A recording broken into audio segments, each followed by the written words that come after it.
কেন? আপনি তো দেখতে অনেক সুন্দর। পছন্দ হয়েছে নাকি আমার? পছন্দ হইলে কি বাড়িতে ভাবি আছে না? না, ভাবি নাই।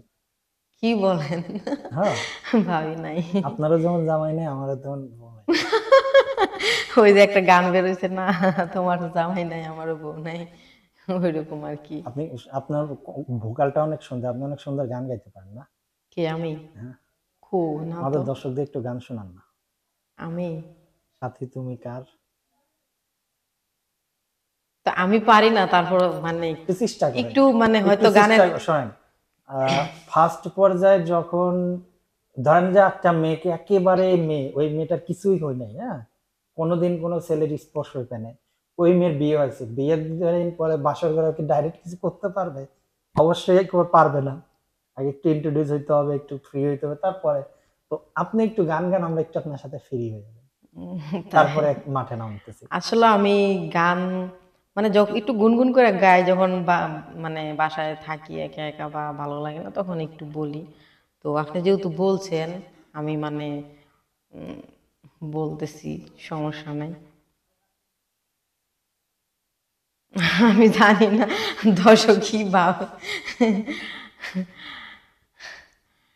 তুমি বাসো কিনা তাও আমি জানি না, তুমি বাসো কিনা তাও আমি জানি না, আমার গান আমি বন্ধ করি আরে যাব, চিন্তা হলে আমি চিতানলে যাব, বন্ধুরে হে,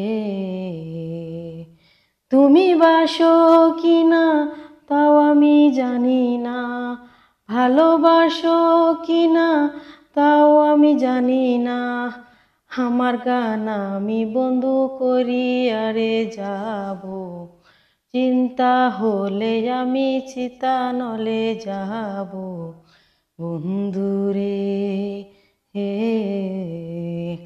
আমি আমি গান আমি জানি না কেমন হয়েছে, আচ্ছা, আপনি সামথিং ভাবে একটু আপনি কিছুক্ষণ আগে বলছিলেন আপনি একটা প্রবাসী, কি যেন বলছিলেন? আমি হুম, হ্যাঁ বলছিলাম আসলে মানে সারাদিন বাসায় একা একা থাকি, ভালো লাগে না, কোথাও যাই না। তো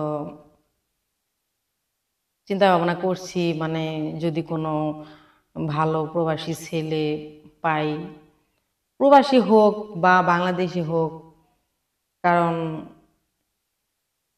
যদি মানে যে দেশেরই হোক, তো আমি আর কি যদি কেউ আমার সাথে মানে বা আমার সাথে কথা বলতে চায় বা আমারে মানে হয়তো পছন্দ করে বা ওটা মনে করেন যে আমি মানে নাম্বার দিয়ে দিব, মনে করেন আমার সাথে যোগাযোগ করব।